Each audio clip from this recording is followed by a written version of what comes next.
What's going on, guys? It's your boy Dr. Turner here with the latest Star Wars news. But before we do start, remember hit that subscribe, like, and notification bell so you're always in the know. Also, go check out my last video as it was a good one. Give it a thumbs up as you watch.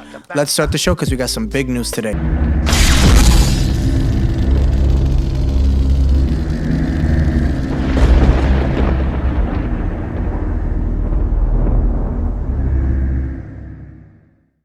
So we learned in the last few weeks that Vader's inclusion in the series was done after Joby Harold took over the main writer. Hossein Amini's scripts were very much different, as Kathleen Kennedy explained to EW, which is Entertainment Weekly, and may or may not have included Maul as one of the main antagonists.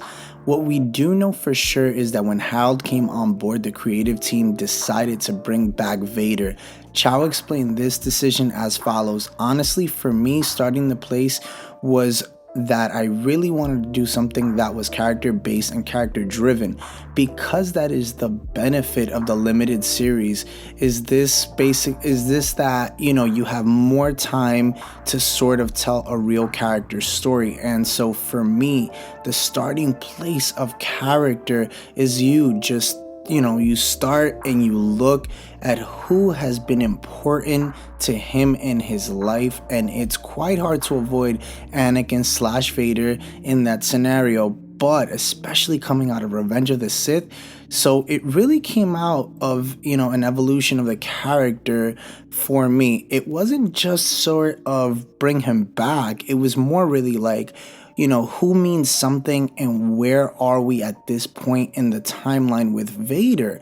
So again, with Vader's role in the series as well as Christensen's return, it was confirmed by Kathleen Kennedy during Disney's Investors Day back in 2020 of December. Christensen had already played in earlier days of Vader in the second half of Revenge of the Sith. But the show is now bringing back Vader of our nightmares. So this is going to be a darker Vader. And Chow said the following about having the actor back. He's lovely, he's absolutely wonderful, and Canadian.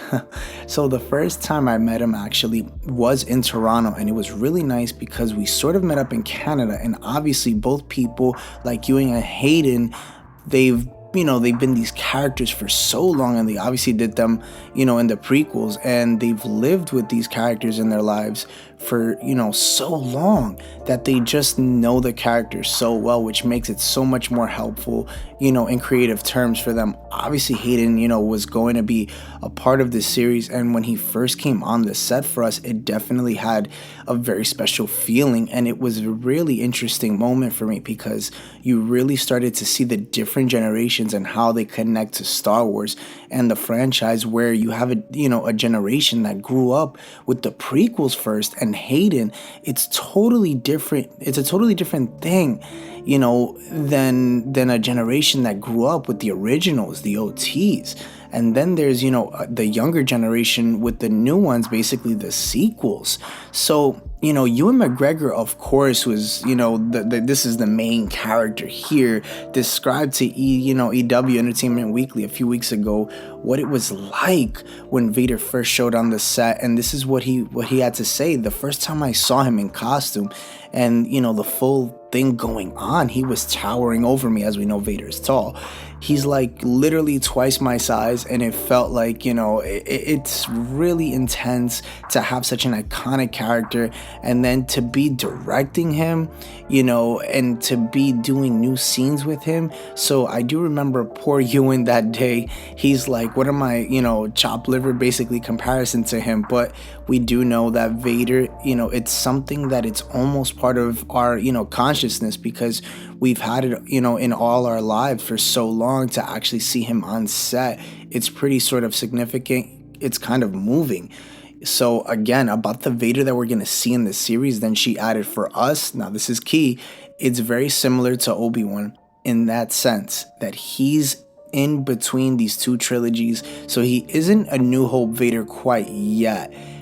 So basically we know that he's not going to be that Vader from A New Hope.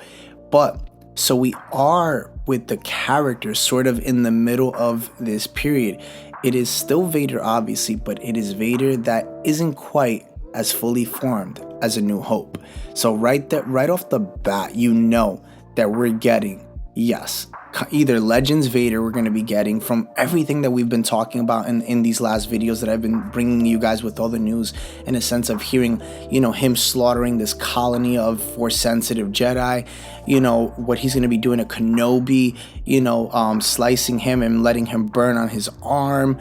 Again, this is a dark Vader. This is basically the Vader from Rogue One that we're going to be getting, and I am super excited. I love what Deborah Chow has to say about it. Comment down below what you guys think about this awesome news on what she's bringing us, because again, having this kind of Vader, this dark Vader that isn't developed yet, meaning he's still young, meaning he's still learning, he's still basically very raw, and he's just looking to get Kenobi after all these years. And again, he does find him, but again, doesn't end up killing him off just yet until A New Hope.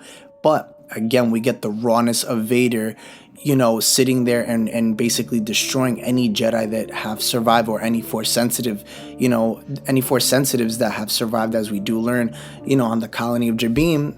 They're going to be getting slaughtered by Vader, and we get to get Inquisitors. So again, this is going to be a very dark Vader. This isn't going to be the Vader of old. This is going to be something very, very different. And just to get that touch of Vader from Rogue One, to continue that, you know, get that continuation of Vader, listen, I'm all for it. You know, I'm already locked in. So anyway, guys, hit that subscribe, like, and notification bell so you're always in the know. Give me a comment down below. Let me know what you think about this news. And stay tuned as I have another video out tomorrow. Later, guys.